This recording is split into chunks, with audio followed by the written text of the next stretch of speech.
Oh, I'm a muted voice. You couldn't even hear me. Okay, we'll get rid of that. Get rid of the timer. I'm gonna make a phone call here. Here we go.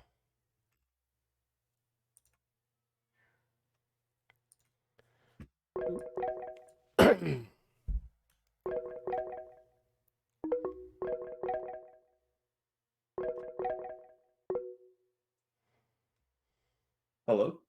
Hey, success, you are on. Awesome. Make sure it's Yeah, I working. hear myself on the stream now too. Yeah, you're talking on the stream now.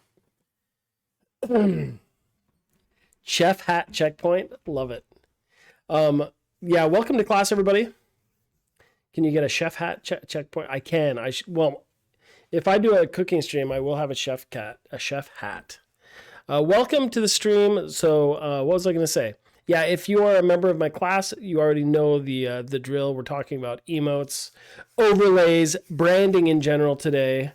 It's going to be a lot of fun. If you're not in my class, welcome. We're going to talk about branding, overlays, and emotes, the creating thereof, and kind of inspecting other people.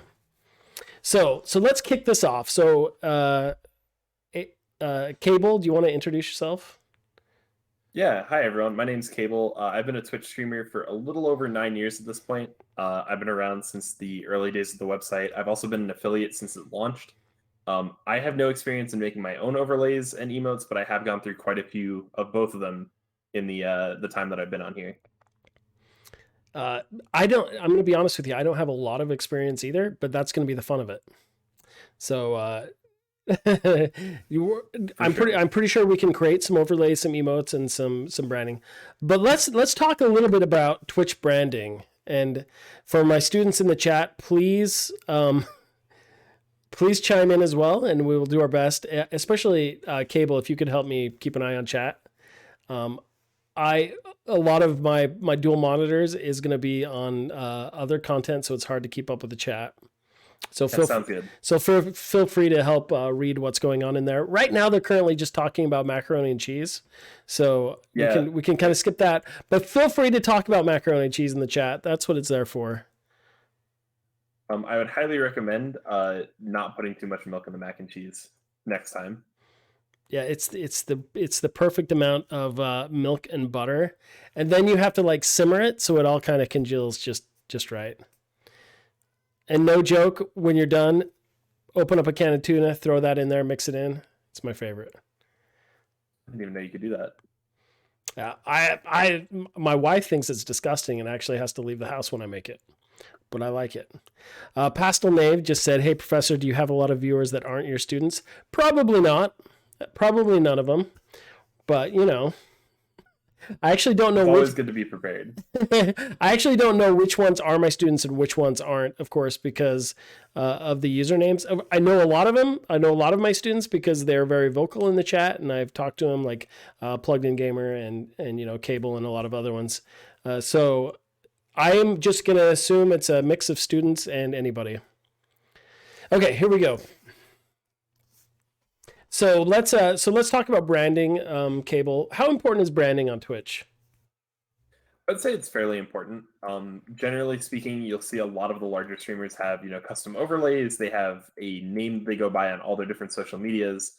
They have, panels and emotes and everything that are all tied to themselves or, their character or whoever they're trying to portray, on Twitch. It's definitely very important if you want to grow to have a consistent brand identity across all of your platforms when you can. But that's something that a lot of newer streamers I notice tend to ignore, at least for a little while.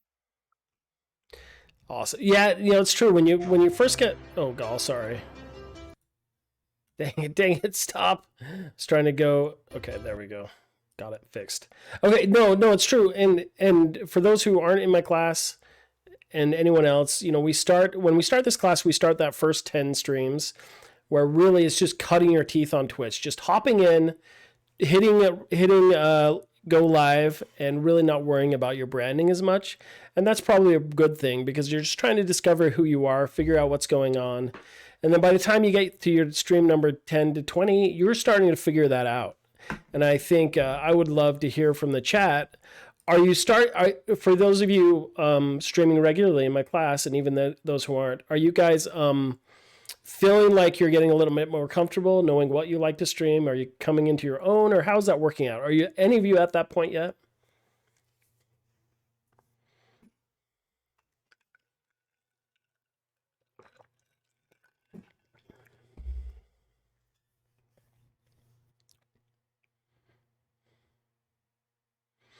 I know there's a lag, so you can comment while I'm Hmm. talking. Um, while everyone's thinking about that, Cable, do you mind if we take a look at your um, channel? Um, Would, yeah, you can go for it. would you be a I think fan? my branding's a little bit different, as you know, with VTubers, And you that's definitely have a yeah, character that you're trying to portray. yeah. Um, Oh, so a come on. lot of the stuff in my branding is, kind of tied to that sort of thing. So it's all different, right? So here is your page. So let's talk Yes. let's talk about some of your branding, your art. What is the thought that goes behind it? So Honestly, I have a few friends who are artists, and they've kind of crafted a lot of my brand identity for me. At one point, my model had uh, like a large amount of thighs on it, so they ended up just focusing on that for all of my art for my channel for a very long time. I moved away from that, but I've never gotten a new header, so a lot of that old vestigial art is still there. In terms of my other stuff, I reuse art wherever I can. So I have a sort of blue color theme running through everything, and definitely sort of a high tech sort of focus as someone who's doing a lot of esports. So I've taken all of my emotes and I've reused them for all of my panels as well. All the art is done by my friend Girl DM, who's a rather large partnered streamer. And then I have my overlays done by another friend of mine who's good with graphic design. So I've just tried to be as efficient as possible with that. So any art that I've gotten made for me once, I try to reuse as many times as possible. awesome, and I like how cohesive the whole thing is. So you've got so what I like is you're using your emotes, which means they all look very similar, but they're using different expressions, right? Exactly. And I actually have two different artists who I've had emotes made by, but I've tried to like keep it consistent. So anywhere where I use graphics from one of the artists, I try to keep it always with the same artists. right. So just looking at the chat, Snowcat said, "What was the question again? What was the question? Do you remember?" Oh, are you starting to come Someone, into your own? Like now that you've got several streams under your belt, are you starting to feel like come into your own? I know 8 Bitten said they're experiencing an awkward part where they've been streaming the same game for a long time and now they feel inclined to play it now. yeah, that's definitely true. If you get big playing a certain game, you're definitely going to feel more like you're tied to that game in a sense. Yeah, I played Overwatch for many years, and for a while, that was basically the only game I could get people to come to my channel to watch. yep. Yeah, so a lot of the advice I hear is if you're planning on streaming variety, just do it now because the longer you stream a single game, the more you're going to get dinged when you switch. So, Exactly. so a lot of times the viewers will come here expecting a certain game to be played, and so once that expectation is broken, you're going to have a dip, and it's not a bad thing. That's expected, especially if you're getting sick of playing that game. Just know that you'll then have to build up a new audience, and if you train your audience to know that you're going to be playing different games, several other games, then that's what they come to expect. Yeah,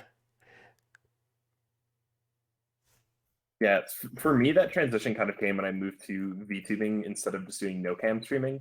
That was kind of the point where I started to move more towards variety and away from other things. In fact, one of the stream teams that I joined had a requirement that you had to be streaming, different games every 3 streams. You couldn't stream a single game for more than 3 streams in a row, and that kind oh, of got me out of my comfort zone, starting to play like different games on stream. yeah. Not to talk about myself. Yeah. So the last year I've been really focused on like Mario Maker viewer levels. And I'll tell you some of the full transparency issues I've had with that is that when I started doing that, the Mario Maker 2 at the time was a lot more popular than it is now. That's the problem, is you'll pick a new game to stream that's popular at the moment, and as that game gets less popular, the less viewers you have, and that can be frustrating because then you feel like you're stuck in that game. But I kept sticking to it because I felt, well, I enjoy playing the viewer level, so I'm going to keep doing it. And I met a lot of nice people, and that was came to be the expectation. And I still experienced growth from it, but I got kind of tired of doing it. And even playing the same game in a different mode, I was like, you know what? I just want to play Endless Expert and not really worry about keeping track of viewers' levels, not really catering to them. And so I just stopped doing it. And what I noticed that it didn't really matter. People still came to watch. And then I'll play different games and people will still come to watch. I won't be as popular, but that to me, it's more important that you have fun playing what you're doing. And if you're consistent, like some of them will stick around because they like you. Some of them will stick around because they're getting something out of it, like you're playing their levels. But at the end of the day, just be you and just do what you want to do, and that is what people will find and enjoy. Plugged in gamer says they are not comfortable and they have no idea where they're going with their channel. We'll go on to some other questions, but plugged in gamer, why don't you tell us what are you playing? I'm just curious. 8-Bit said also that most of their overlays and thingies were around a single game I mainly played, so moving away from it even temporarily feels odd. It does feel odd. Let me show you mine. But before we do, Cable, from your images, I would from your panel, I wouldn't really guess a specific game. Yeah, I definitely tried to move away from a specific game. I included some like FAQ questions at the bottom to kind of explain my path through streaming. Yeah. And I've definitely focused more on some games than others over the course of my streaming career, but as of now, I've kind of streamed just pretty much anything that comes to mind. Yeah. So so let's chat about that. If you had a theme or overlay in your panel that was kind of specific to one game, do you think it's that bad to play other games? No, I don't think so at Yeah. all. I think there are a lot of people who are kind of tied to their main game, especially like esports pros. You'll see, streamers for like Cloud9 or any other team really, and they'll be like they're a League of Legends player or they're a Fortnite player or they're a Valorant player. Yeah.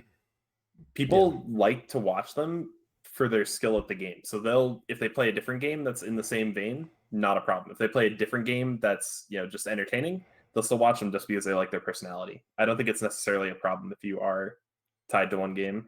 Right. So, and Snow Cactus says they've been focusing on game dev while branching out and doing different stuff, but I would love to have a little mascot of a snow cactus. There's a shout out. Anyone wants to draw a snow cactus? I think that sounds awesome.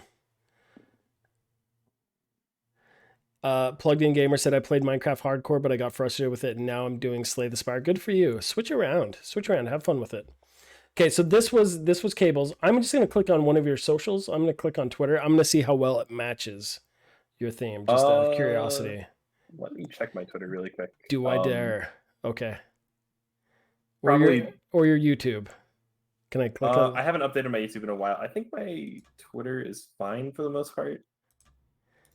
It's Yeah, it okay. should be fine. It's okay if it's not Cable. This isn't. You're already the TA. You're not being graded. No, I was concerned about Twitch TOS. I don't. That's what I thought. So I was waiting. Yeah. Okay. No, so it should be fine. Okay. Let's see if it'll pop up. All right, A Cable. lot of Oh what yeah. I do on Twitter is like kind of what you would call shit posting. So there's a lot of memes. There's a lot of ironic humor stuff Right. that and a lot of interaction with other streamers that I collaborate with quite a bit. So this I keep actually, a lot of the same artwork. Yeah. yeah, it fits your theme really well. I mean, it there we go. Stream schedule. Yep, I try to release a schedule every week on Sundays. I try to keep all of my social media information up at the top. I have information about not only my professional social media, but also my personal social media. I hop on whatever meme trends are going around and stuff like that. And so I'll post announcement links to my different streams and things like that. And I'll usually ask Twitter what I should stream if I don't have any idea going into a day. That's awesome. Oh, your YouTube is legit too. Let me ask you. I haven't updated it since my first model at the start of 2019 about. So it features a lot of like older videos and older content that I'm not really super happy with anymore. How do you go to dark mode in YouTube? I'm not sure. Because I have everyone's upset with me. Is it settings? Let me put it over here so I make sure I don't show anything weird. I apologize, everybody. I don't know how to go to dark mode. It's complicated. There's like a multi-step process, I think. Oh, really? Okay, so we'll forget it. Your I think your YouTube looks legit though. Looks legit. Okay, Yeah, let's. I spent quite a bit of time trying to learn how to do thumbnails and things like that, and learning about the proper dimensions for everything. But yeah, at this point, I'm thinking about just hiring an editor if I do want to start it up again, because it was a lot of work. Yeah, it looks nice. So you kind of just ignore YouTube right now. Yeah, for now, I'm just trying to grow my channel on Twitch. That's I awesome. find that I get a lot more engagement with live streaming compared to like my actual videos. Like my most viewed video on YouTube isn't even on that channel. It's a tutorial that I posted when I was like 13 years old, and Nice. somehow that video has gotten more engagement and still consistently gets more engagement than any content that I put out now. So Yeah, I so this is not as per the class, but if the class ever wants to know, I've been doing something weird in YouTube. So this is my algorithms for this last month. I've had some weird days with like 10,000 views some days. But I may do a little tutorial on that if any of the class is ever interested. There's a certain little algorithm that you can kind of use to your advantage right now on YouTube to get a lot of content out fast, which is kind of weird. But okay, so that is cable. That's awesome. We want to jump into some other ones too. I know the students all went and researched some other streamers. So since I forced cable to show here's mine, and so let me ask you this, Cable, while we're doing this. How often should you update your brand? I try to keep mine up to date as much as possible. I think there's no like hard or fast rule for it, but anytime you make like a major change to your brand, that's definitely something that you should think about is, updating it to fit whatever you've changed. Right. Oh boy, don't look at that. Okay, let's try and click on this. Okay. So we'll check that out. Uh click profile pic, go to appearance tab, change to dark mode. The compare stats thing is super weird. Yeah, it is super weird. It's a plugin I added to YouTube. Um, but it's kind of nifty. Kind of nifty. Okay, so here's mine. Let's see. So I'll just talk about mine for 2 seconds. I actually edited my about page last year during class, and so I think it's about time that I updated this. This was like really quick during my streaming class last year because I felt my front page was pretty sad, and so I just wanted to unify it a little bit. And I've been playing a lot of Mario. I didn't want it to be 100% Mario, so I just added the clouds and the blue and the green in there. Pretty simple. So we'll go over it today in class, just making something simple like this. It's pretty straightforward. Snow Cactus says checkpoint professorception. Yep.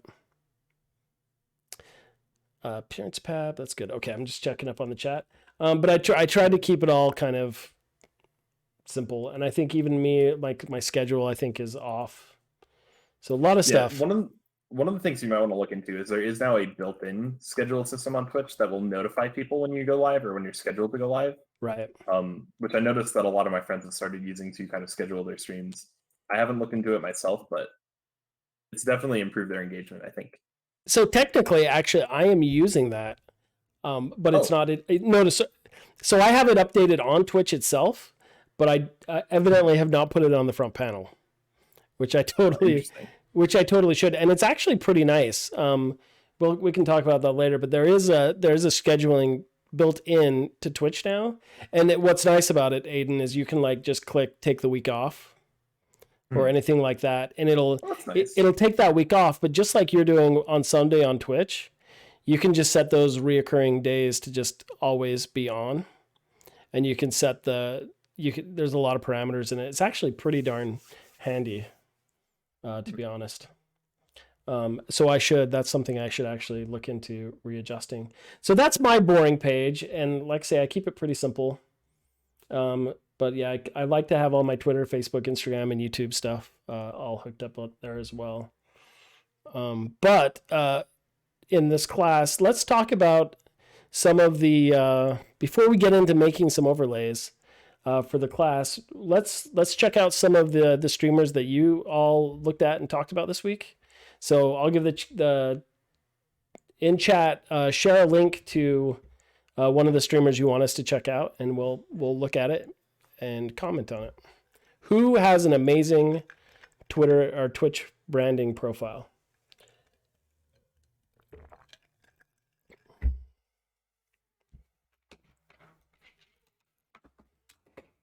All right. Barry is streaming. That sounds awesome. All right, so we got some popping up. We're gonna check him out.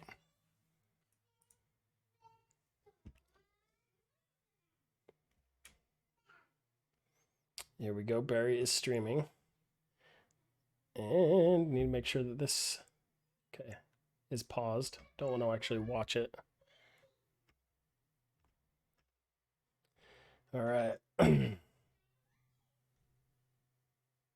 Oh, this is cool.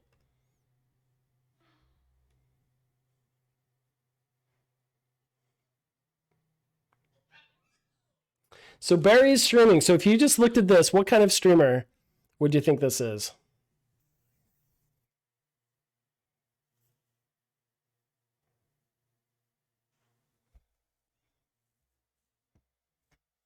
Hmm.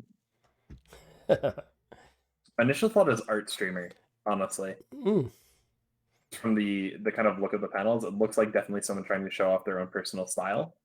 And what I've noticed is that a lot of artists tend to have very interesting panels, like usually in a hand-drawn style. Yeah. This is really nice. I like the shape language. Like the little Discord controller there. Stream archive, I guess, is a pillow or a flour sack. That's kind of cool. Different shape language, but very cohesive. So already you can see, hopefully you'll notice that, yeah, there's merch here. So I'm guessing, looks like they sell emotes. So definitely an art stream, kind of a giveaway there. But already you can see a huge variety just between Cable, myself, and this guy. Barry is streaming. Top of the tower to ya, laddies. Let's check out one of their let's check out their YouTube. Click on that and see how cohesive it is. Hexomega says he does both art and gaming pins. Very cool. Barry Kramer, 214,000 subscribers. Way to go, guy.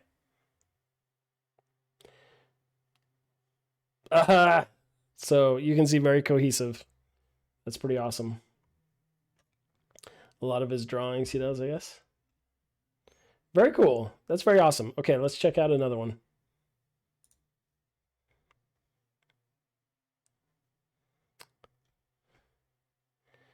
Okay, Barry streaming. Let's try Manga TV.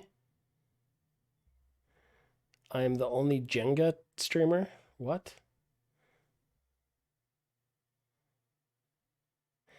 Team Fez says he was part of a Game Grumps for a while and got a pretty good audience from there. And I apologize for the internet. I think with me streaming, doing all the stuff I'm doing, pretty sure my kids are upstairs watching like Yo Gabba Gabba or something on Netflix. And I would tell them to go stop, but anyway. Hooray. It's a good choice. Yeah. To go tell them to stop? No, Yo Gabba Gabba. I like the Aquabats a lot. And so. Yeah, they're pretty funny. Jack Black. They're pretty addicted to that. Okay, so checking out, just chatting, Manga TV. This is the Jenga streaming? How awesome is that? Okay. I am the only Jenga streamer on Twitch. Yes, you read it right. I build Jenga live and people actually watch it. That's impressive. That is impressive. Look at this. Look at this profile, my friends.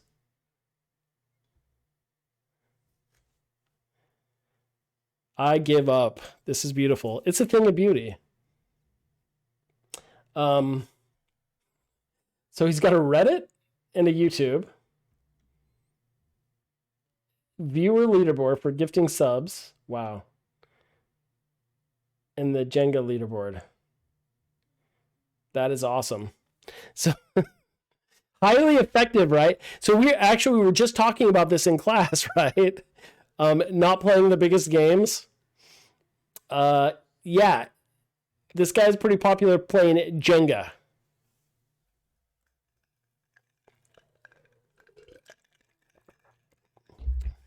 Yeah, you can definitely build a big audience with niche games. I think You that's won't grow to awesome. the same heights of some of the larger streamers, but you'll definitely be able to hit that, like 90th percentile, 95th percentile, the 10, 20 concurrent viewers. Right, and that is, I mean, that's all you can ask for, right? I mean, that's pretty good. I mean, Exactly, if yeah. you look at like even Frog Pants last week, he's not a massive streamer, but does pretty freaking good for himself. Hexomega says my preconceived notions about what to stream have come falling down. Right, Jenga. I'm so impressed. That's awesome. Okay, let's check out another one. I love the barrier streaming. This is pretty cool. Okay, we played. Okay, which one? We did manga. Okay, let's do Critical Role.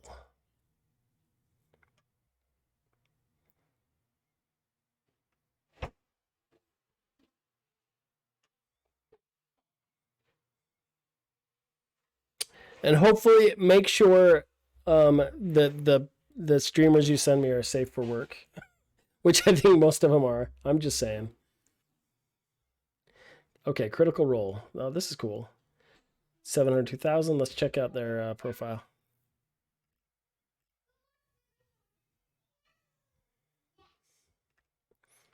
All right. So I have no idea what these people stream. Can anyone guess just by looking at it? Especially the name Critical Role.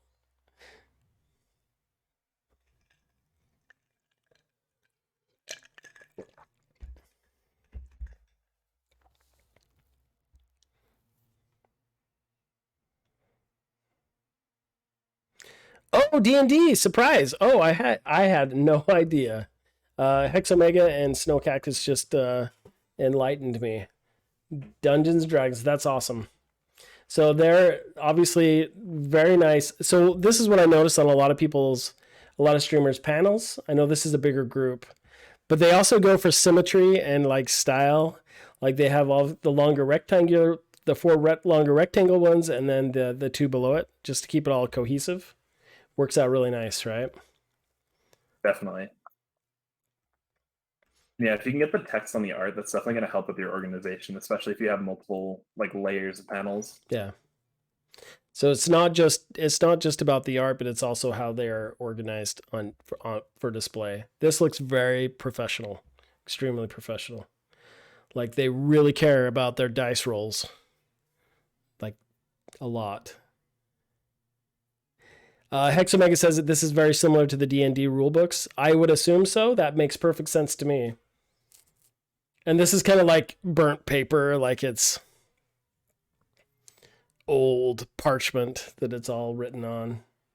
Very professionally done. All right, that is Definitely playing into their aesthetic. yep, very nice. Very nice. And every panel we've seen has been very different. Okay, let's go to the next one. Girlfriend reviews.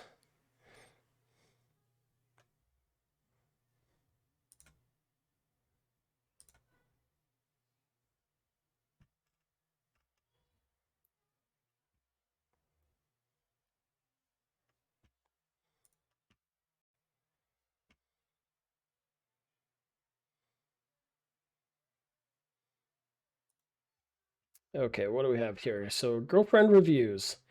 So what let's see what this one's all about. It looks like there are two people in the avatar.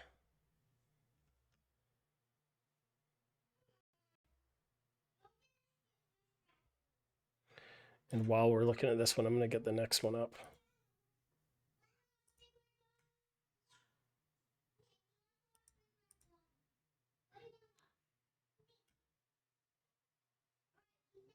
If it will. Maybe not. Okay, here we go. All right, so this one. Very interesting. So how well does this looks like some of it's still popping up. How well does this profile work? Um, it's okay. I think it's a little plain. Super plain, I right? know the channel pretty well, but their layout doesn't really tell me anything about what they do. Mm-mm. Right? the main thing is that it's just like a collection of links rather than information about their channel or what they're doing or what kind of content you can expect to see there. Yep. I would They're really say, just advertising for other forms of social media. oh, so welcome to the Girlfriend Reviews Twitch channel. Here you can watch Shelby and Matt capture footage for their YouTube channel as well as just goof around and have a good time. Really doesn't tell you a lot, right? So it looks like with the blue, they kind of matched the blue in their logo, but I kind of expected some blues and pinks, a little more like you see in the leaderboard when I checked it out. Just so everyone knows, the panel art here that you see on this channel, I'm pretty sure you can find for free just about anywhere. So this I would say, and Cable, I would love your opposite opinion. This is kind of the bare minimum of like something that's would take probably a short amount of time to set up. I generally agree. I think that that's a pretty simple layout overall. And this is better than nothing, hands down. Definitely. I would say. I think that you need to have some sort of panels. Yeah. And so I'm going to show, I have a couple, there are a lot of free ones. There's some I'm going to show in just a little bit where you can actually, like tonight, you could just download free panels and overlay.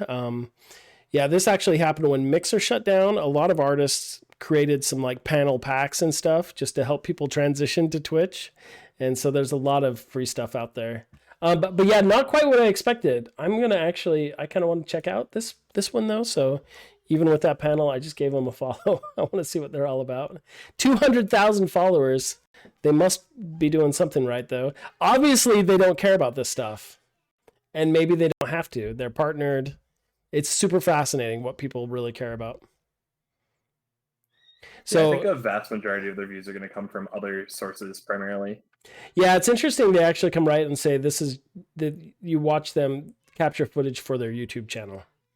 So they're kind of like downplaying Twitch a little bit right there. And that's fine, right? Okay, here we go. But we'll check them out. So I'm trying to click on one of these and it's not popping up for me. Pleasantly, there we go. And it is popping over here. So I'm gonna move it.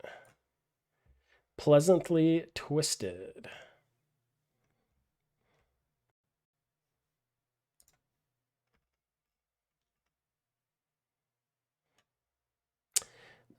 Gamma rays. We'll check out your link in just a minute.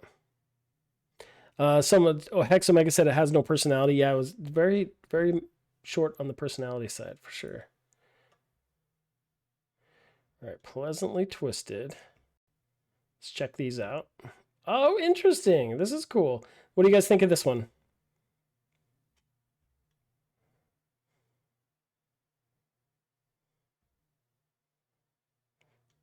What kind of stream is this, if you had to check it out?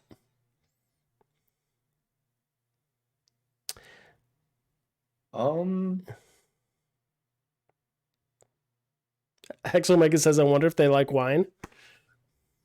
I'm definitely getting the wine vibes from this. Yeah. Based on their challenge runs section, her challenge run section, that's definitely a speedrunner of some sort. This is pretty packed though, I think. I think a lot of this is not extraneous, but it's definitely a lot of content to put down here. The sponsor is obviously important if you're sponsored. The charity things, that's for what's happening this week, so that's good to have there. But when you have to scroll down this far, don't expect people to get to the bottom panels right all the time. There's quite a bit of information here. So this is interesting. Because I think this is up for debate in the chat. Do you guys think this is too much information? Because I would almost say you want to send the viewer where they want to go quickly. But when I find someone that I really like on stream, I kind of want to get to know them, and I'm kind of disappointed when their like profile just says like I suck at games. Don't be a jerk, right? Because I'm like, that tells me nothing like what you're about. I kind of actually think if this was someone who I was a fan of, I don't know, I'd kind of check out this stuff. This is kind of interesting. Games I played or beaten on stream, and they're all kind of like the hardcore, either speed run or just tough games, right? Celeste and Cuphead. Freaking Cuphead, man. That's cool. I like it. Oh, so here's their about me. I have a cussing, wine, and tea problem. I chill in RPGs and rage at roguelikes, lights. I'm 3 seconds from a mukbang stream. There you go. Very cool.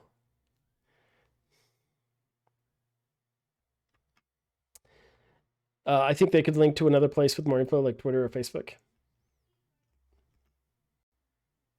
But, I mean, there's also a problem with that where you're expecting people to put in the effort to go through that link and then go through all the other information that you have. Right. Definitely leaving it on the same page is a better choice. The harder thing is getting people to actually engage with it and read it. Yep. Yeah, I think that my gut feeling is for the most part, most people never go to your profile unless they're really interested in you and as a streamer. Yeah. Usually they'll just stick on your actual stream itself. So if you think about it, you kind of think of like a newspaper, right? So this is on a newspaper. This is what you would consider above the fold right here, and they always talk about that. If you have an article in a newspaper, they always ask, is it above or below the fold? Because that kind of tells you if you're important or not. Because you know a huge percentage more people will see whatever's above the fold than what's under the fold, right? And so this, I would say, this right here, this big screen, this is what people come to watch. It's above the fold. Not as many people are even going to check out down here. So I think know your audience, know what they expect. I would almost say if you want to be extemporaneous and write a whole bunch of stuff, I really don't think it's going to offend anybody. But that is just me. Personally, I'm offended when the information I want to find out isn't there. But this is interesting. Maybe she was drinking some wine while she wrote this and just kept writing. It would fit. It would fit the character. But yeah, Hex says instead of having it all here, have shorter blurbs and link to other places if they want more info. I think that's good Another advice really too. good thing that you can do is if you do want to lead people to your social media or things like that, put it in the chat. People are always looking at the chat. They're going to check it if you have it pop up on like Nightbot on a timer or something like that. Yeah, which mine does annoyingly, right? Okay, so let's check out another one.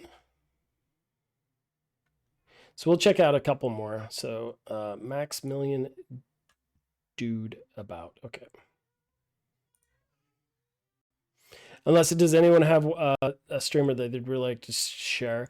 I'm gonna have to say like I'm really impressed that we're seeing kind of a little bit more obscure streamers than rather just like the the Shroud like type of people. I kind of like what you're sharing. Max Million Dude. This guy looks awesome. All right. Yes, we have a new one. Nothing. We haven't seen one front panel page that is alike. So what kind of streamer does this guy seem like? I'd be cheating if I answered that because I do actually know Maximilian Dude pretty well. So Yeah, I followed his content for years and years. oh, awesome. Let's see if anyone can say in chat. He's a gamer. Sup dudes, I try my hardest to provide top-notch quality in visuals and audio for fighting games and general playthroughs. We stream 5 to 6 days a week around 8 p.m. Pacific time with Yo Video Games. Very cool. I like the art. All this is really cool.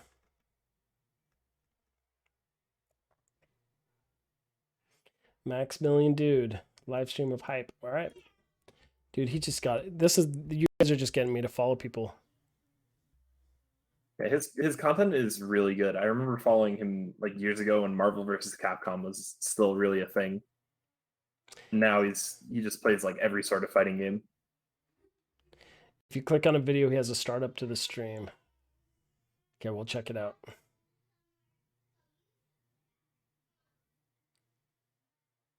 Like a full animation. Okay, so which one should I? Just any of these? So he does 5 7-hour streams.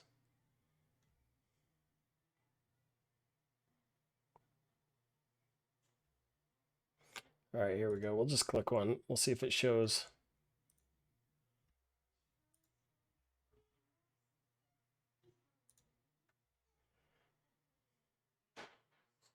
Trying to unmute it.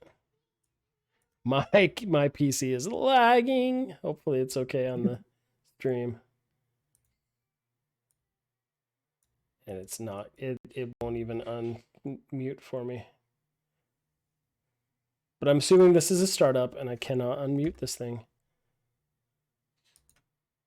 Wow. All right. Sorry, everybody.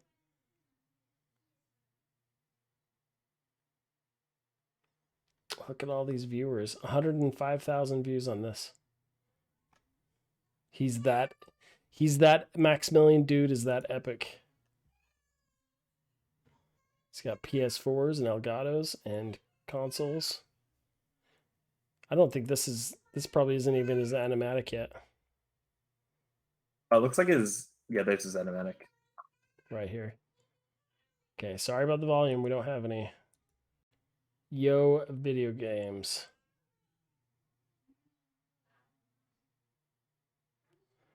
Oh, that's cute. Oh, that's awesome. Holds up his pet. Drives around in a DeLorean with his buddies.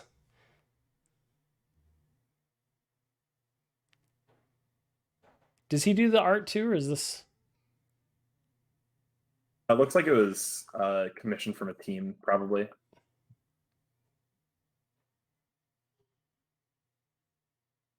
Oh, so these are for the Yo team.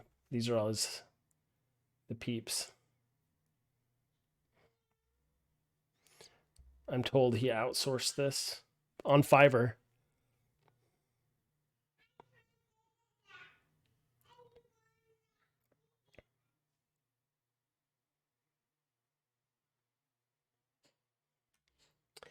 So this is the first like 5-10 minutes of his stream.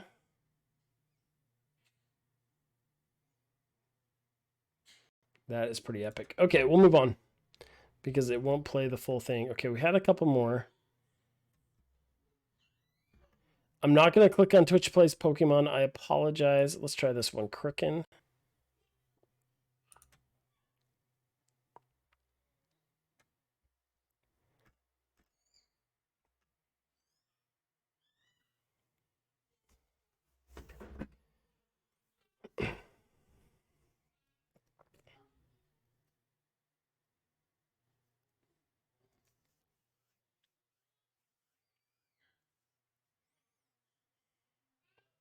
Yeah. There was also a door in the big room that we didn't go in. All right, we did not mean to play that. We'll see if that'll actually. Yep. So it'll mute, but it won't unmute. Okay. Okay. This is pretty interesting. What do you guys think of this? Cricken is a YouTuber turned game developer turned Twitch streamer turned busy guy. His approach to games could best be described as a bull performing surgery with a scalpel in a china shop. He makes and breaks the games he loves. I like the panels a lot. Yeah, those look really nice. They're pretty dope. They are pretty dope.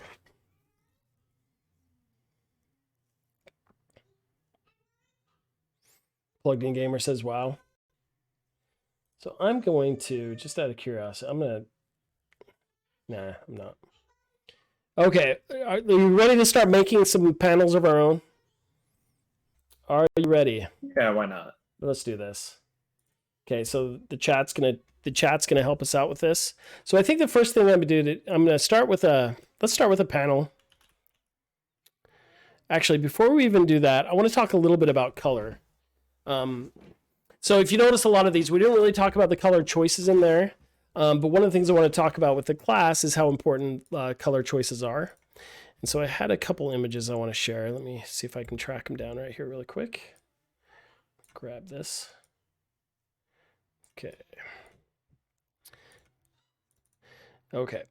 So when you think about color, it's pretty important because that's the whole feel of your site. A lot of times you can look at the colors of like the games you're playing and kind of why everything is using certain colors. So there's a certain like a color emotion guide you can look at. This is a brief overview, but you think about the color palettes you use in your game actually tell a lot about the type of games and type of gamer you are. And so think about that when you go. So some things you didn't really know, or maybe you did know this, and this is just old news, is that with colors, they all have a feeling and an emotion tied to them intrinsically. And you look at this when you go out and you buy products. A lot of times, the colors that they have on them is very indicative of what you're selling. So if you look at these are actually pretty true. Yellow represents optimism, clarity, and warmth. Orange is friendly, cheerful, and confident. And red is bold and exciting and youthful. The purple type of colors are creative, wise, also questioning too. Kind of like a mystery type of thing, which I always thought was kind of funny. Taco Bell has a lot of like purples in it, in its logo. And I think that's because, you don't really know what you're eating. It's a mystery. And so they use purple. It's very important. I wouldn't have it any other way. Blue is trust and dependable, and peaceful is green. So you look at these, if you look at these logos that actually use it, green for growth and health, like Deer Tractors, Whole Foods, Animal Planet, Tropicana. Interesting, Android is green as well. But a lot of these that are green represent like growth and health, and like it just makes sense, right? And peaceful feelings. Balance and calm, like that black and white logos.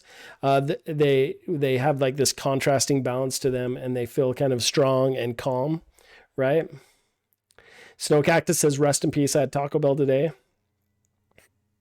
No need for the bell, I'm told. But really look at those logos and why they do it. Like McDonald's is interesting. They've got yellow for optimism and clarity. Yeah, it's super, super fascinating. And all those colors they will truly get a different response from whoever's viewing them as well.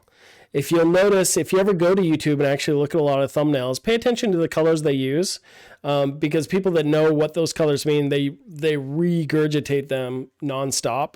So there's a lot of studies on, and I couldn't repeat them right now in the chat. I could probably look them up real quick, but they look at click rates. Different colored buttons on different color pages will actually elicit different click rates from the people looking at them on a web page. And so it's just, you can actually tie into the emotion. Actually, I think it's red is the most clicked on color.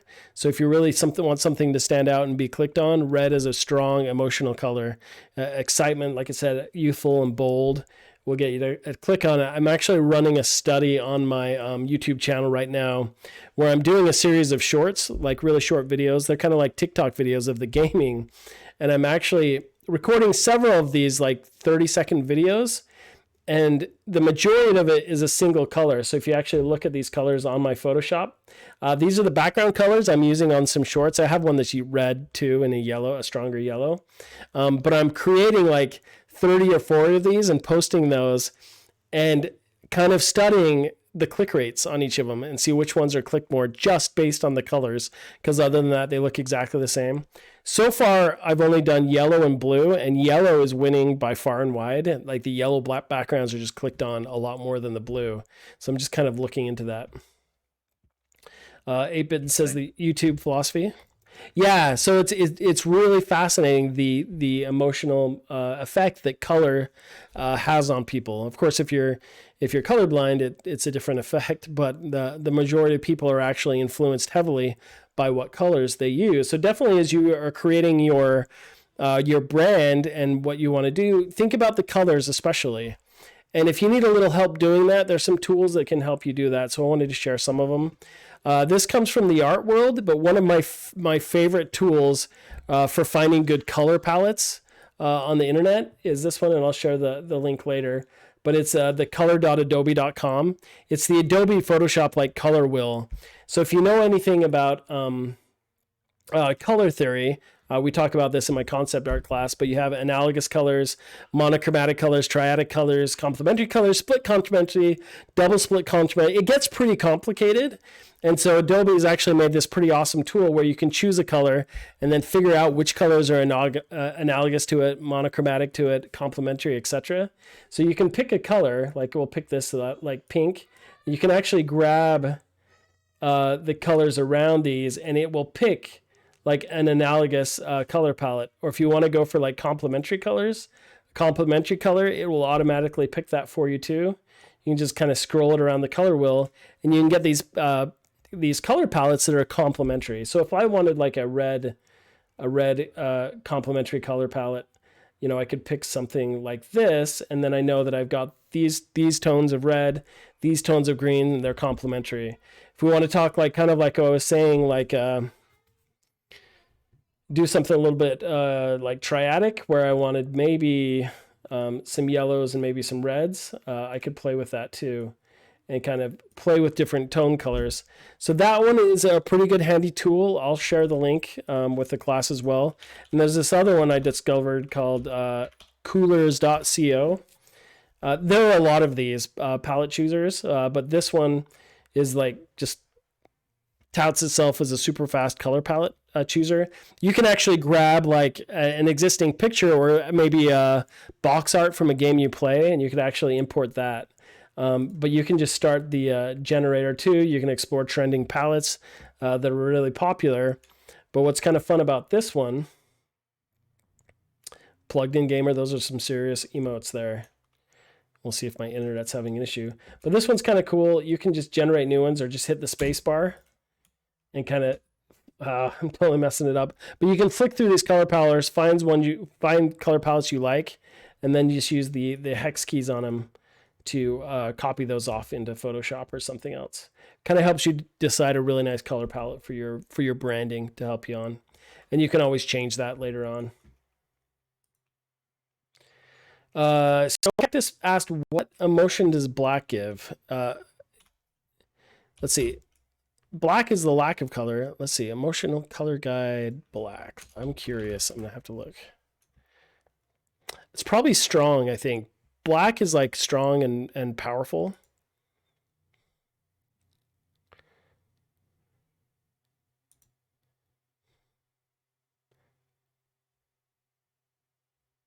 So the color itself, it signifies power and control. So when you see a lot of like black solid logos, they signify power and control. It's considered a little bit intimidating, but it is also considered refined and elegant and confident. So when you see just like a simple black font as a logo, it shows that it's a little bit more cold, but it's also very elegant, simple, and stylized. And intimidating, so there's definitely times to use that too. But here, so you can see like these little color palettes that are generated, and you can generate new ones and hit the space bar, especially if your internet's working better than mine is, which is having some serious issues.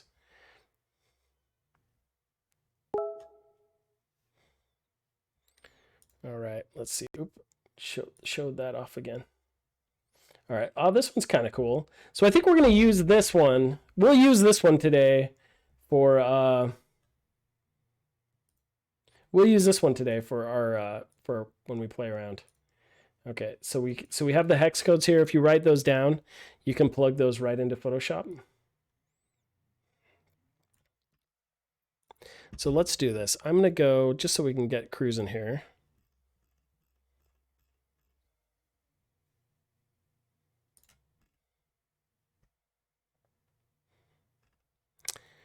Even my stream is lagging. Some other people say it's not that bad for them. So if it's not that bad for some and not for others, it may not be. Maybe it's not my fault. It might be though. I err on the side of everything's my fault. Full disclosure, the reason it's so laggy, usually I use a separate PC for what I am streaming for my games and stuff that's a little bit faster than this one. This one happens to have Photoshop on it. And so I'm using it both for streaming and for showing off, which I usually don't for this very reason. But I'm going with what I have because that's what you do. Okay, so we're going to create, let's start with an overlay. Let's create an overlay. And you could make your own overlay. right? But we're just going to start a new one. We're going to create new. So can anyone in the chat tell me what size of, what resolution, what size of overlay do we need?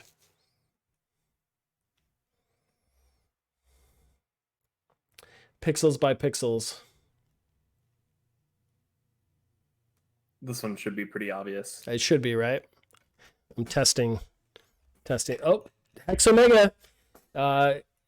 Cable, that's 5 bonus points for Hex Omega. If I can figure out how to give bonus points, I will.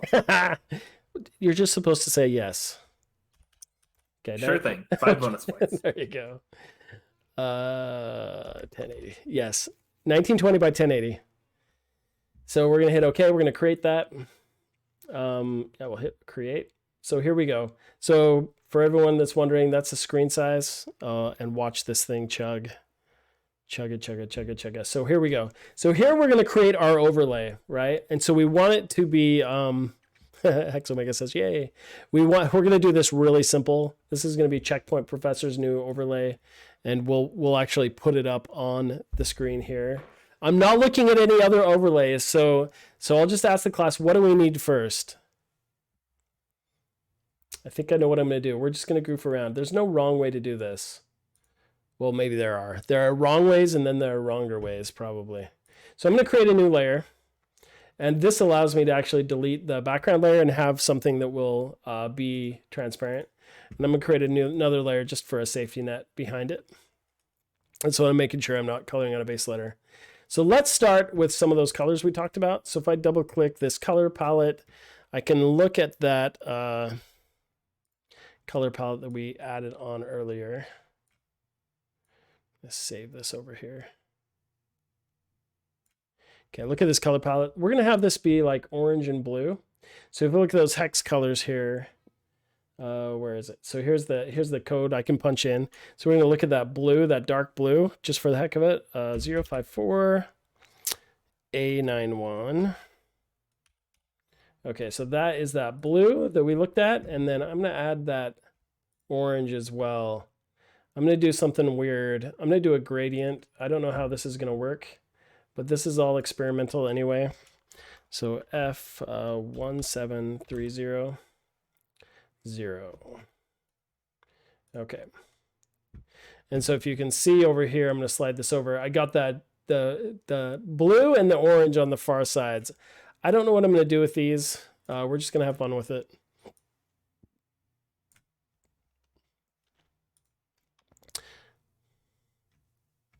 Frankly, it's going to be amazing. So we're just going to start, I think, with just a gradient. And we'll see how that does. I'm going to choose a different brush here.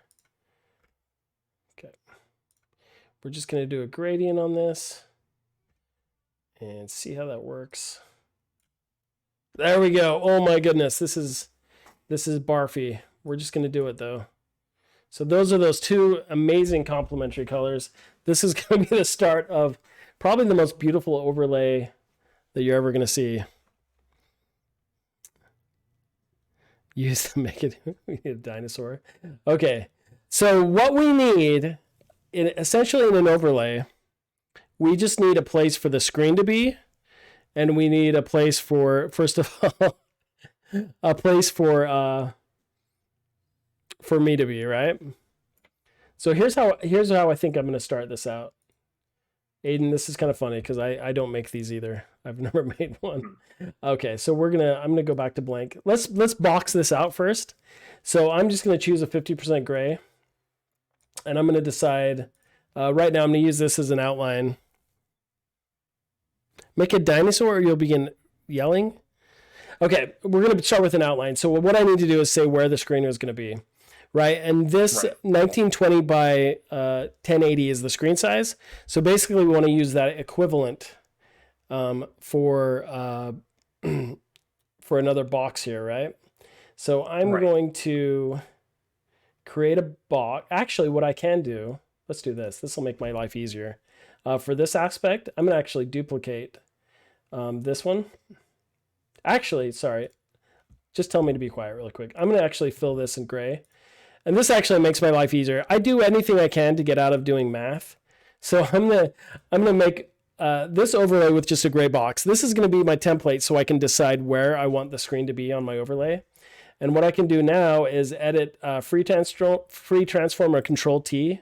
So this is at 1920 by 1080. So if I scale this without distorting it, it still keeps that aspect ratio. So this is where I decide where I want my screen to be. And do you think it should be on this left side or the right side? If I'm going to have like a chat box on here, what do you think? I have an opinion, but I'll let chat go first. Okay. The overlay is actually going to take longer than like an emote to make and anything else. The left side. Snow Cactus says left side. I agree.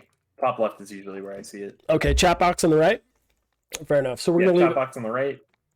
All right. Camera right below it, and then space for your like newest follower, newest subscriber, newest donation on the bottom generally. Perfect. Okay, so let's do the next thing. So chat box next, right? Yeah. Okay, so let's do this. Let's hold down Alt and we will just click this over. And that should create a new layer. If it doesn't, I will be very upset, and it did. So I'm going to go to Edit, Free Transform again. This time, I do not want it to scale as a whole. So I think I pushed down Alt. Let's try that. Nope, Alt is not right. So Shift, hold down Shift, and I can just scale it in whatever shape I want. So this is going to be the chat box. This is a thing of beauty. Okay, so what else did you say I needed? Usually a chat box, an area for your camera, and then an area at the bottom for like newest follower, newest subscriber, newest donator. Okay. Any sort of alerts that you want to have. Right. Or like scrolling tickers. And so what do you think, class? Should we have, how many of those should we have? How many like shout outs do we want at the bottom?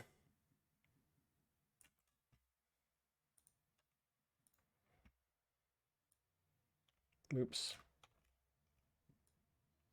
Does anyone care? So that would probably be something like this, do you think, for newest subscriber? Oh, where should my logo go? We've got to think about that too.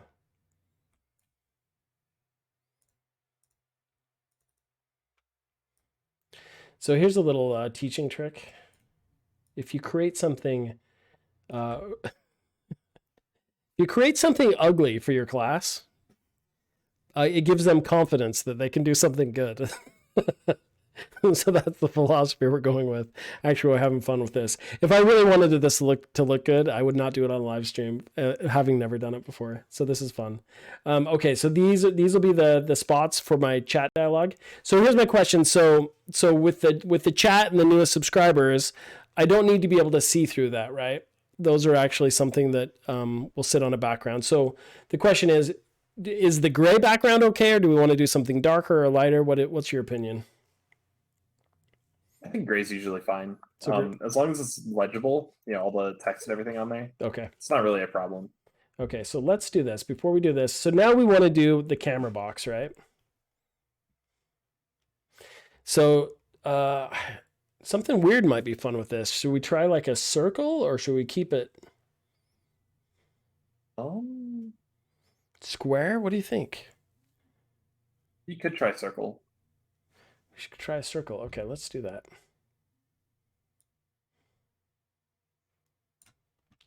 All right, let's try a circle. Just figure out a size here. And we can fill it in and then change it in just a minute. Create a new layer here. That way we can, and we'll just edit and fill it. Set it and forget it. Okay. Now we can free transform that baby. So if we put a circle down here, and maybe we'll let it overlap a little bit. I don't know. Just spitballing here. Feels kind of weird. But technically this is an overlay, right? Snow Cactus says, is there a circle filter in OBS? You can use a mask, yeah. Yeah, so we can use the overlay as a mat too. But that it would create issues with, oh, actually it wouldn't, just depending on how we did it. So as long as I keep this circle around that, we can just put the camera right behind it. It actually doesn't matter. Just kind of fun. Okay. So we got that. We're going to say that it's okay. Oops, I just messed it up. Okay, what else should we add here? This is probably the most beautiful overlay ever created.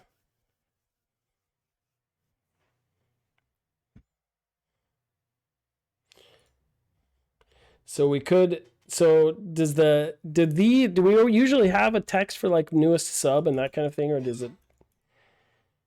that come with the, For those, you'll typically have the text already on the overlay, and then you'll have a second text source below that's pulling information from like stream elements or stream Okay. labels or some equivalent program. Okay, perfect. Source character, there it is. Okay, so I want to reset this. Okay, so we are going to create, so this is like newest sub, and we're going to have this be so awesome that we don't even need to do anything to it right now. So what should we, newest sub, newest follower? And usually like a recent donation. Okay. We're just gonna keep it lowercase.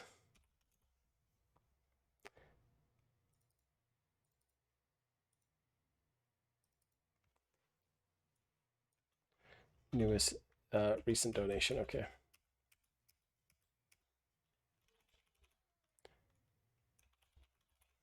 Okay, and so maybe I'm not fond of this text color. So I'm gonna select all these and we're gonna change the text color. We're gonna do that. And we're gonna make these Myriad Pro, but we're gonna make it bold because we want it bolder because it just feels better bold. Scoot them up just a little bit. Tap them down. Okay, so we're cruising. So on this too, like we can grab all of these text and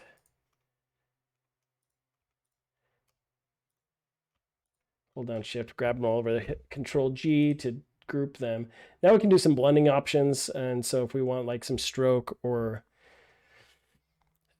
like if we want a dark line around those, we can click on stroke right here. Boom. We can put like a background on it, or if we want to do like a drop shadow, make them pop up a little bit, which that looks terrible. Let's adjust it just a little bit. So we're going to put a little drop shadow on here, distance, bring it in, change the spread a little tighter, and the size down. There we go. Make them pop a little bit, right? So we got our newest sub, newest follower, recent donations. And then if you want, we could write chat up at the top. We're just going to leave it. So we can do something similar with all these boxes as well, just to give them a cohesive style as well. So I'm going to select all of the gray boxes. And what should we do to these ones? We can do some blending options just to make them pop a little bit more. This is pretty bad, my friends. Okay, so we put an outline on it already. Okay, maybe we could beef up that outline. Maybe to 5. Okay.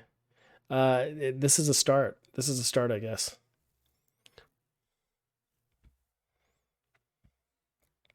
Okay. So this is how to create one, but I don't know if it's so we're not creating something amazing. We're just showing how to do it. So we want to make sure that this now has a transparency to it, so you can actually see through it, right? So one of the things we need to do now is we actually need to delete some of the background on this. So on these, what I'm going to do, so the circle is that one. I want to keep that circle separate. So any of these that I want to remove the inside of it, I'm going to separate these from the two a little bit.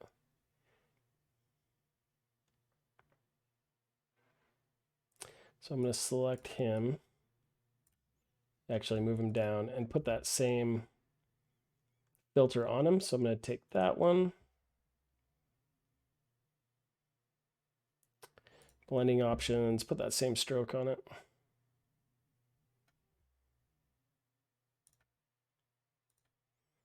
Okay, and then I can actually hit Control E, and that will flatten it against the overlay. That way I can just use like my magic wand tool, select the inside of that and hit delete. And this will make that transparent so that I can then have my my game actually be underneath it. So hit Control and undo that. And so this one, this circular one, I actually want to keep this line here so it kind of keeps those together. So we would actually have to do some kind of rounded mask for this to make it look right. So it's going to look jank, I think, actually. You might just be able to put the camera resize below that instead of having to add like a mask or anything. So I think because the overlay is going to act as the mask. Right, but you're still going to see the corner of the game come through, I think. So I might want to I might want to actually keep this gray then. What do you think? It depends really on how you layer the sources. So if you put the game on the bottom like most people do, your camera will be right above it. Right. And you won't have that issue. Okay, we will find out. That is something that you can solve in this process, but it's also something that you can solve in OBS. Okay. This is yeah, we are playing this by ear, my friends, so we're going to try it out. This is pretty fun. Okay, we're going to stroke that. Okay, let's drop it down. Okay. All right. Oh, dude, come on. Do what I want. There we go. Okay. So this is the 2-minute overlay. So it should give you an idea of how easy it is to create an overlay in Photoshop. However, to create a really pretty one, you do have to have some Photoshop art skills, which I did not put a lot of effort into this one, so I apologize. But functionally, it is an overlay.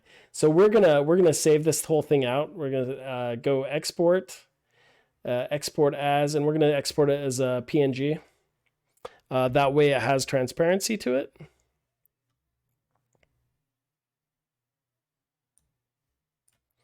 So you can see right here's my exporter.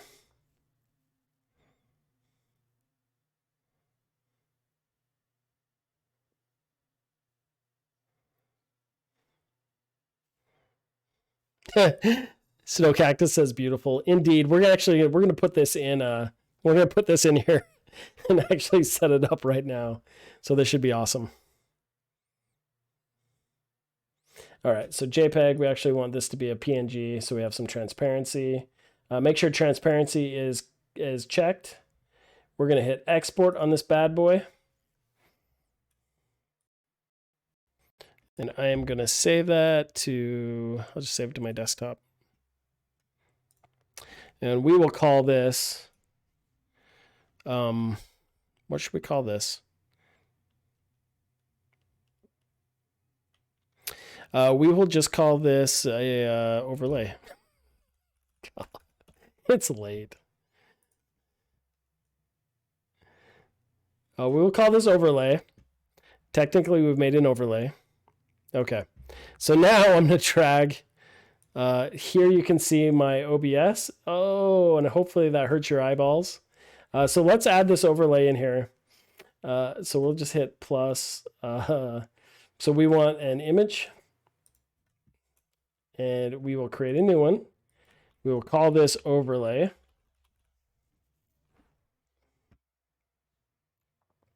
Hit OK. Select our image.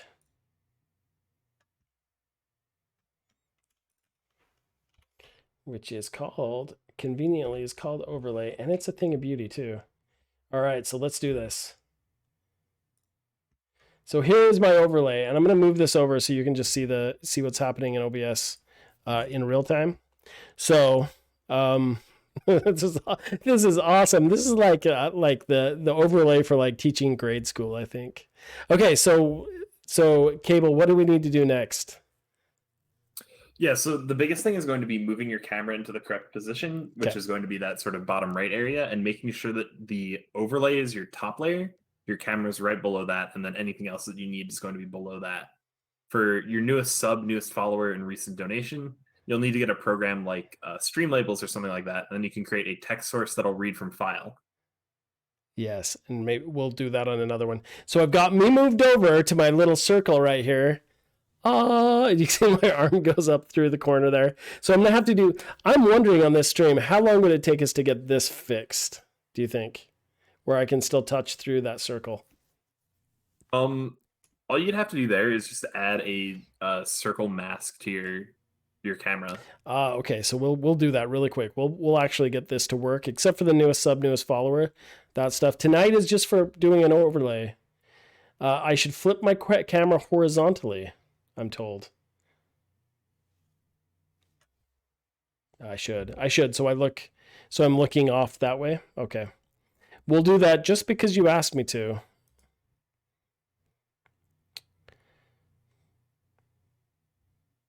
All right. Now, wait. Oh, now I'm looking over at it. Great. That should make everyone feel better now. Okay, so now we need to, what do we need to do next? The next thing is, oh, I mean, it should already be functioning, but if you have a chat overlay or a chat display, you can add it to that top right section. Yeah. And the main thing that you're going to want to do is just make sure that you resize it to the boundaries of the box that you have there. Right. And then we also want to move our screen within this border. So you see right now so this is my entire monitor screen capture here. So if I set it right underneath here, right to those corners, you can see it fits pretty snug. So that's what we're saying we kind of need is that camera filter right here, right? That kind of cuts out. So this would be different. So really what I should have is not a green screen if I'm going to do a circular overlay like this. So that, because something needs to be behind me. Right now it's just black, right? So really, if I turn off my green screen, then we can work on fixing this, right? Doing that, because I kind of want to do that for the class. So let's go to my filters. I'm going to turn off my chroma key. So now you can see my green screen. So basically this green corner coming up here, I want to fix that.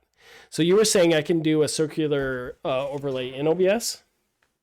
Yeah, so using the filter or mask tool, if you have a just circular overlay somewhere, you can use that as the mask. So I need one though, right? Yeah. Okay, so let's make a circular overlay. So what size do you think? 512 by 512? I would just grab the same dimensions as your camera, which usually is in like widescreen, so like 1920 by 1080, and then just putting a circle directly in the center of that. Okay. That touches the boundaries of the box. You know what? Here's the way we're gonna do it. So would it be a circle mat? What would be the technical? If I just Googled that, because I think I can just find one. Yeah, probably.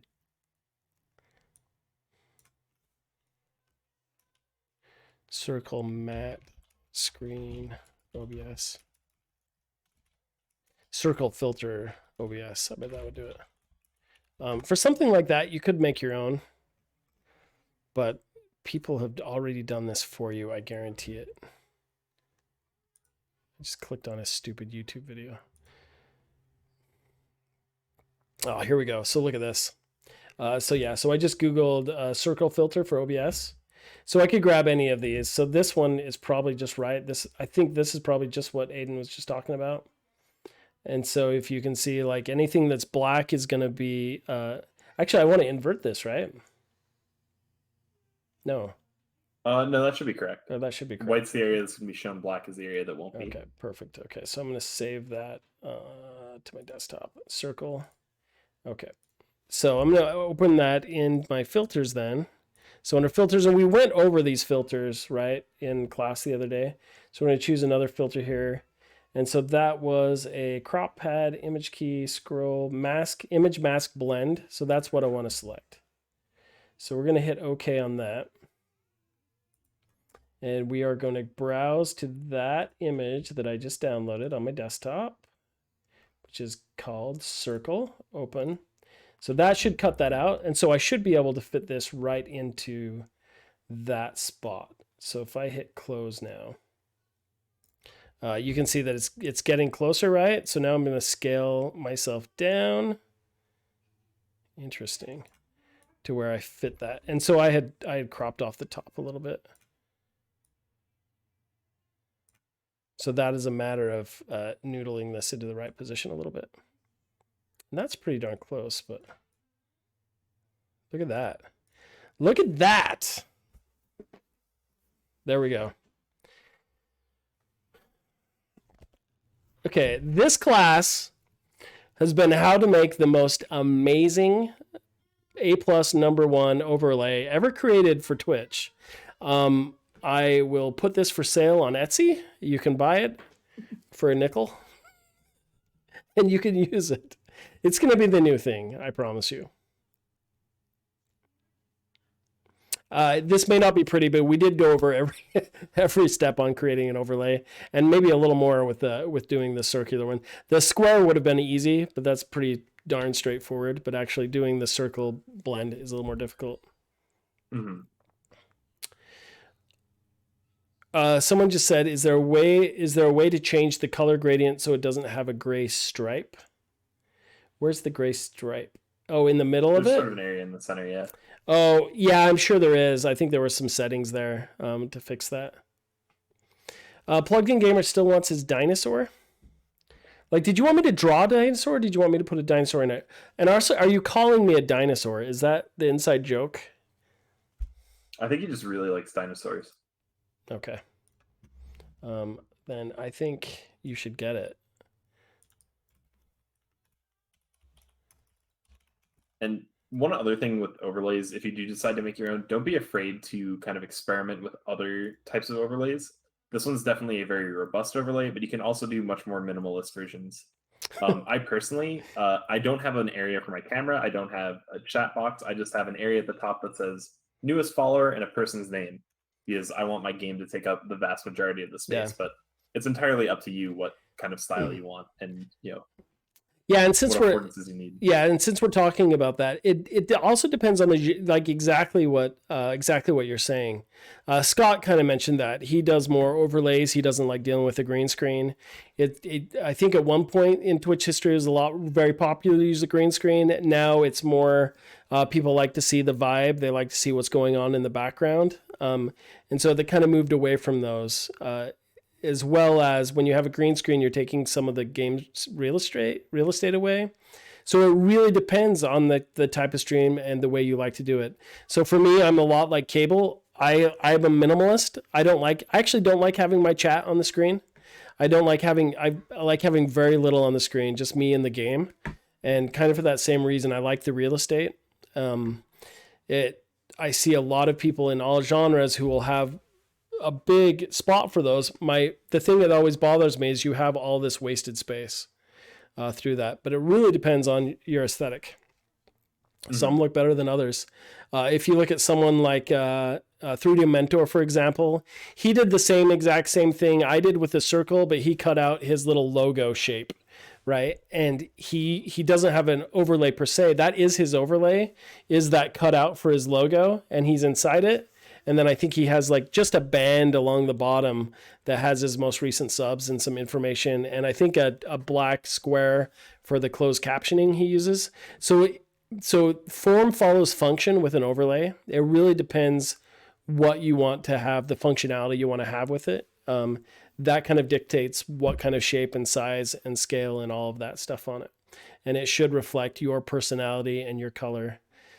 This one looks terrible, and I want to rip it off as soon as class is over. But I think before that, I'm going to take a picture of it and sell it for $1 million as an FTN or NFT. Yeah, non-fungible crap art, digital. Yeah, it's going to be huge. One of the nice things, going back to the chat being on the screen, is if you do have chat on the screen, it makes it way easier to export VODs to other platforms, because you'll have your Twitch chat already included. So if you are responding to chat or something like that, you won't have to add subtitles or call outs or anything. You'll just have the chat on the screen, and you can just use that when you're editing your actual videos. Yep. So we're going to do one more thing before we end the stream. We're not going to go into panels. So those images that you saw for the front panel, they typically, you can have them have transparency if you want as a PNG, but typically they don't. I guess unless they're an interesting shape. Most of them are just like rectangles, right? Same kind of process with adding text, etc. And the emotes themselves are very simple as well. But we're gonna do a really quick, dirty emote in just 5 minutes because we want to hurry really fast. So I'm not gonna hand paint it, but I'm gonna go over the process of creating it. So when you create a new emote, you notice I'm doing it 112 by 112 width and height. For an emote, those are the large size of emote you want to do. Really, technically, you can create it any size that's 1:1 up to 4K, but that has to be less than 1 MB in file size when you submit it. It used to be that you had to submit a 112, a 56, and a 28 pixel 28 by 28 pixel emote when you submit it. Now they only require the 112 and above. Or you can manually input the 3 sizes. So we're going to make one really quick here. This you can see is the square. I think just to do this really fast, same type of thing. If I create a duplicate layer here, it then allows me to, not a duplicate layer, sorry. What I wanted to create was a new layer, not a duplicate, because that's white. So we create a new layer, hit OK. Now I can delete that background. But I am just going to import an image really quick off of my desktop. Let me grab it. Just because I saw it there and I thought this would be easy. So really quick, this is like the logo I use for my website sometimes. It was actually drawn by my friend Nathan Lindsay. But I just saw it and I thought, okay, this would be a really quick emote to make. So actually, before I even paste it into my new image, you can see this is already really small. If I look at this image size, this one's 300 by 300, which is fine. I'm actually going to use my magic wand tool and select on the outside, and that will select all the white border. And now if I go to select inverse, it will just select that face, that logo piece. So I'm going to hit Control C and copy it, and go to my 112 by 112 and hit Control V, and you can see it pastes it in really big. So just like we did before, I'm going to hit Edit and Transform, Free Transform, and I can grab this and scale it into this this size, which is a square. And I can kind of tuck it in as tight as I can because the larger the image is, the better it's going to be shown because it's very small. So even right now, this is at 300%. So if I double click on that, it looks pretty not amazing now, but if I go down to a 100%, you can see that logo kind of pops out. I think it actually, like in all honesty, because the colors are so similar, probably needs a little bit of adjustment. So I'm just going to use bright and contrast really quick. See if I can't up the contrast a little bit. Maybe even darken it a little bit so it just pops out a little bit better. And hit OK. So now when it scaled down, it might be a little bit more visible, but really this is all there is to it. This is the layer. There's only one layer. It's all saved out. Now if I hit File, Export, just like we did with the overlay, export as PNG, and then save that. Just save it somewhere. This is my new logo emote, or whatever we're going to call it. I don't know, Old Man Drawn Gabe or something, checkpoint geezer, whatever you want to call it. We can just save that out. It's got a transparent background. Now if I go into Twitch, I can actually just upload that as an emote, and now potentially my chat can now use that as an emote if I've unlocked those as an affiliate. And so just to check out the sizes too, remember this is 112 by 112. That's the actual size right there. But they go as low as 26 by 26. So if I change this to 26 by 26, you can see it's going to be pretty tiny. Hit OK on that. Come on, buddy. You can do it. And maybe the whole thing will crash. Maybe Photoshop will crash, which it literally just did, which really ends our show. But I was just scaling down. We'd already saved it. But that was a really quick and dirty of how to make that. Hexomega asks, is there a good place to find decent free emote designs? So I don't know about free emotes. One of the things I said I was going to do on this is go to Fiverr. We're just running out of time. I think I'm going to save that for next week. So you can go to Fiverr and get emotes pretty quick. There are some places you can get emotes. Let's see. Free ones are hard to get because a lot of times people don't like to reuse the same emotes. I would ask anyone in the chat, Gamma Ray, can you think of any free ones? Aiden, can you think of any free ones? For emotes? Yeah. Or... Emotes, I don't think you really find free ones. You either have to make them or commission somebody to make them. One thing you can do for emotes is there's a program called Better Twitch TV and also Frankerface Z that both allow you to add like community made emotes. So they use those for like poggers or like other emotes that are commonly used on the site but aren't included with Twitch.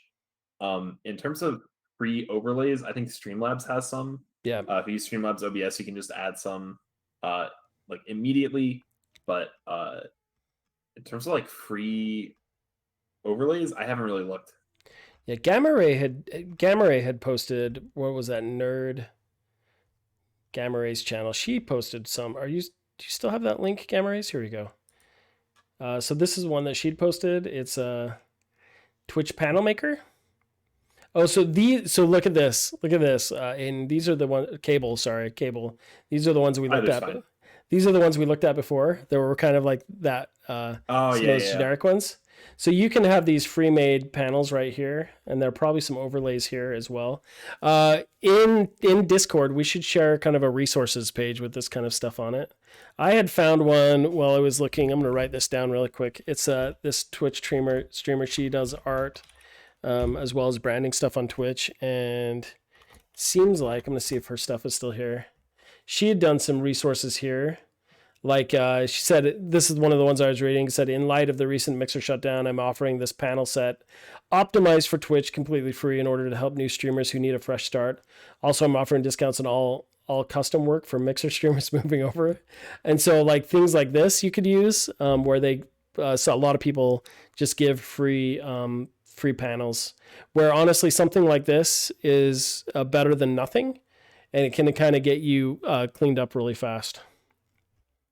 So before we go, because we're almost out of time, and I promised some students I'd hop back in Zoom and chat with them. Gamma Ray, thank you for sharing that. Oh, there's a whole bunch on there I need to grab. So if you're in my class, your assignment this week is to either create an overlay or a panel set for your channel. And I will post the update on Canvas. But that is your assignment this week. And I'll say, I would like it if you would create them yourself in Photoshop. But even if you grab some free content and set them up, basically it's to decorate your panel on your front page. Oh, Gamma Ray's channel says she can also make some free emotes for y'all. That is probably the nicest and most generous thing, because your time is valuable. Oh, and you need the practice. That's awesome. I would take her up on that. And also, if any of you, any of my students ever want to just make sure to shout out your channel, you're welcome to do that. If you just do !SO and then your Twitch name, you can shout yourself out. And that way anyone can see your Twitch channel on there. Okay, so that is the class today. The assignment will be posted up on Canvas. For anybody who still wants to chat with me after class, I am going to post... Actually, if you still want to chat with me after class, just message me on Discord. That would probably be the easiest way. Then I don't have to set up another Zoom and we can just chat on Discord. So, Plugged In Gamer, the 10 streams was your last 4 weeks project. And then you also have weekly assignments. I know you want to punch me in the face, but that is your assignment this week. To create panels for your front page, or redo some panels, or you can even take some panels from one of the many links that was shared. All right, everybody, I am signing off. Aiden, thank you so much for your help today, as always. This is an incredibly fun class to teach, and I enjoy every minute of it. And I appreciate your passion and excitement for live streaming. If you have any questions, hit me up. I will be on Discord. Message me after class. Plugged in gamer says so both. Okay, pulls out Molotov cocktail. No, don't do it. Don't. You'll be okay. You'll be okay. Yeah, with the 10 streams, if you've been doing your streams pretty regularly, like 3 or 4 times a week, you should probably already be at the mark. But if you haven't, it's 1 hour a day. Yeah. You have nobody to blame but yourself. I'm sorry. You're all awesome. All right. Chat with you soon. See ya.